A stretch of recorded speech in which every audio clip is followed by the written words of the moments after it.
नमस्कार दोस्तों, स्वागत है पीसी टेक टॉक के एक और शानदार वीडियो में। आज हम लोग बात करेंगे कि बेस्ट M.2 NVMe SSD कैसे चूज करना होता है। बिल्कुल सिंपल लैंग्वेज में हम लोग समझेंगे, सिंपल तरीके से, ताकि हर किसी को समझ में आ सके। ये वीडियो हर उन पर्सन के लिए है जो अपने पीसी या फिर लैपटॉप के लिए एक फास्ट और रिलायबल SSD खरीदना चाहते हैं, लेकिन कंफ्यूज हैं कि कौन सा वाला परफेक्ट रहने वाला है। तो स्टेप बाय स्टेप हम लोग समझेंगे, बिल्कुल आसान भाषा में। वीडियो के साथ लास्ट तक बने रहें, क्योंकि आज के रेट में भरमार लगा हुआ SSDs का। तो हमें कैसे सेलेक्ट करना है, क्या वो रूल्स को फॉलो करना होता है, उसको हम लोग समझने वाले हैं। बहुत इंफॉर्मेटिव वीडियो होने वाली है। वीडियो को लाइक करके हमारा हौसला बढ़ाते रहें, और इसी प्रकार की तमाम वीडियोस को देखने के लिए अगर पहली बार चैनल पर आए हुए हैं तो चैनल को सब्सक्राइब करें, क्योंकि इस तरह की तमाम वीडियोस मैं लेकर के आता रहता हूं। बाकी प्रैक्टिकल वीडियोस और इन सब का रिव्यूज वीडियो देखने के लिए आप बाबा टेक रिव्यू चैनल को जाकर के सब्सक्राइब करें। एक से एक वीडियोस हम लोग वहां पर लेकर के आते हैं। आइए दोस्तों, आगे हम लोग समझते हैं। तो सबसे पहले ये समझो कि M.2 NVMe SSD एक सुपर फास्ट स्टोरेज है जो आपके कंप्यूटर को रॉकेट स्पीड देता है। यह ट्रेडिशनल हार्ड ड्राइव या SATA SSD से कई गुना तेज होता है। M.2 एक साइज का स्टैंडर्ड है और NVMe एक टेक्नोलॉजी है जो डाटा को सुपर फास्ट ट्रांसफर करता है। इन सब के बारे में हम लोग डिटेल में समझेंगे। आखिर में क्यों चूज करें M.2 NVMe, पहले इसको समझ लेते हैं। सबसे पहले गेम्स जल्दी लोड होता है। गेम वगैरह जैसे हार्ड ड्राइव वगैरह में आपने देखा होगा, कोई हैवी गेम है, जैसे ही आपने क्लिक किया वो लोड होते होता है, काफी समय लेता है। लेकिन M.2 NVMe के साथ में बहुत ही जल्दी लॉन्च हो जाता है, बहुत ही जल्दी लोड हो जाता है। इसके अलावा विंडोज बूट टाइम बहुत ही कम हो जाता है। इसके अलावा फाइल कॉपी या फिर ट्रांसफर जो होता है वो बहुत ही फास्ट होता है। अब हम यहां पर ऐसे 5 सिंपल चीजों के बारे में समझेंगे जो चेक करनी है जब आप M.2 NVMe खरीदने जा रहे हैं। बहुत ही ज्यादा। सबसे पहला, साइज और कंपेबिलिटी। M.2 SSD अलग अलग साइज में आते हैं, जैसे 2280, 2230 या फिर 2242। सबसे कॉमन 2280 होता है, जो कि 22 mm वाइड होता है, विड्थ इसकी होती है, और 80 mm इसकी लेंथ होती है, लंबाई होती है। अपने मदरबोर्ड या फिर लैपटॉप के मैनुअल में आपको चेक करना होगा कि कौन सा साइज आपके लैपटॉप या फिर डेस्कटॉप के मदरबोर्ड में फिट बैठता है। मैक्सिमम में ये तीनों का ही सपोर्ट मिल जाता है। जैसे देखेंगे, अगर मदरबोर्ड में देखेंगे तो वहां पर अलग अलग स्क्रूज को मैनेज करके लगभग इन तीनों के लिए स्पेस दी जाती है, लेकिन कहीं कहीं पर जो है आपको सिंगल SSD के साइज का ही स्पेस रहता है। यह समझना ज्यादा जरूरी है। यह भी कंफर्म करना है कि मदरबोर्ड NVMe को सपोर्ट कर रहा है या नहीं।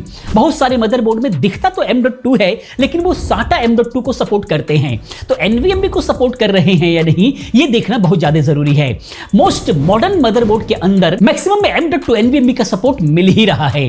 बाकी स्टोरेज कैपेसिटी आपको ध्यान रखना है। SSD 128 GB से लेकर के 4 TB तक अवेलेबल है मार्केट में। अगर आप सिर्फ विंडोज बेसिक एप्स और थोड़ी गेम्स के लिए यूज करना चाहते हैं, कम से कम 256 GB जो है आपको जरूर जो है यूज करना चाहिए। या फिर विंडोज या फिर सिर्फ ऐप यूज करना चाहते हैं तो आप 128 GB भी लगा सकते हैं। इसके अलावा वीडियो एडिटिंग या फिर हैवी सॉफ्टवेयर यूज करते हैं तो कम से कम 500 या फिर 1 TB जरूर कंसीडर करना चाहिए, तभी आपका सही तरीके से काम हो जाएगा।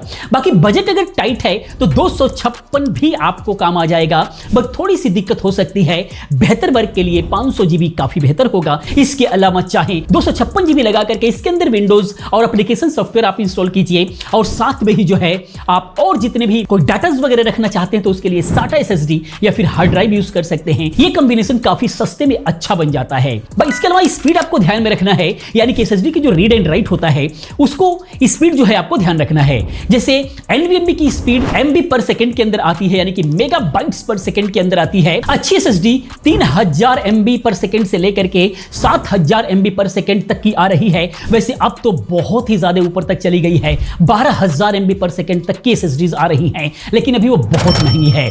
2000-5000 MB/s राइट स्पीड इसकी हो सकती है, और 3000 से 7000 MB/s जो है इसकी रीड स्पीड हो सकती है, जो कि कॉमन हो गई है, सस्ते में आपको अवेलेबल है। Amazon, फ्लिपकार्ट कहीं पर भी जो है आपको मिल जाएगा।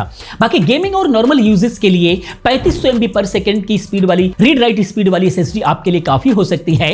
बाकी प्रो वर्क के लिए लाइक 4K वीडियो वगैरह आप एडिट करते हैं तो उसके लिए हाई एंड SSD यानी कि 6000+ Mbps की जो है आपको SSD सेलेक्ट करना चाहिए, तब जाकर के आप सही तरीके से काम कर पाएंगे। बाकी कुछ टिप्स की अगर हम बात करें तो Gen 3 और Gen 4 SSD होते हैं। Gen 4 ज्यादा फास्ट होता है, लेकिन मदरबोर्ड भी Gen 4 को सपोर्ट करने वाला होना चाहिए। आपको यह भी ध्यान रखना होगा, क्योंकि Gen 3 और Gen 4 टेक्नोलॉजी दोनों ही मार्केट में अभी चल रही है। इसीलिए जब भी मदरबोर्ड खरीदते हैं तो आप आपको ये चीजें ध्यान रखनी होगी। बाकी ब्रांड और रिलायबिलिटी की अगर हम बात करें तो ट्रस्टेड ब्रांड ही आपको चूज करना चाहिए, जैसे सैमसंग, WD का मतलब वेस्टर्न डिजिटल, इसके अलावा क्रूशियल, किंगस्टन या फिर सीगेट वगैरह। ये ऐसे ब्रांड है जिन पर आप बिल्कुल आंख बंद करके भरोसा कर सकते हैं, रिलायबिलिटी के मामले में बहुत अच्छे होते हैं। बाकी इसके अंदर अलग अलग स्पीड वगैरह मिल जाएगी जो कि प्राइसेस को हमेशा वेरी करता है, तो अगर बजट कम है तो इनका लो स्पीड वाला ले सकते हैं, लेकिन रिलायबिलिटी के मामले में ये बहुत अच्छे होते हैं। इसके बाद सैमसंग 970 EVO प्लस या फिर 980 प्रो बहुत ही पॉपुलर रही हैं ड्यूरेबिलिटी के मामले में। अगर बजट का उतना इशू नहीं है तो सैमसंग के साथ में जा सकते हैं, बहुत अच्छा होता है। बाकी WD ब्लैक SN 850 भी एक सॉलिड ऑप्शन हो सकता है गेमर्स के लिए। बाकी वारंटी भी आपको चेक करना है, यूजुअली 5 साल की वारंटी आपको मिलती है मैक्सिमम में। बाकी बजट के अकॉर्डिंग अगर हम लोग समझे तो 500 GB के SSD का प्राइस अराउंड 3000 से 6000 तक होता है, और 1 TB के लिए 6000 से लेकर के 12000 रुपए तक आपको खर्च करना पड़ सकता है। बाकी ऑफर वगैरह में ये 5 और 6000 के अंदर भी 1 TB देखने को मिल जाती है।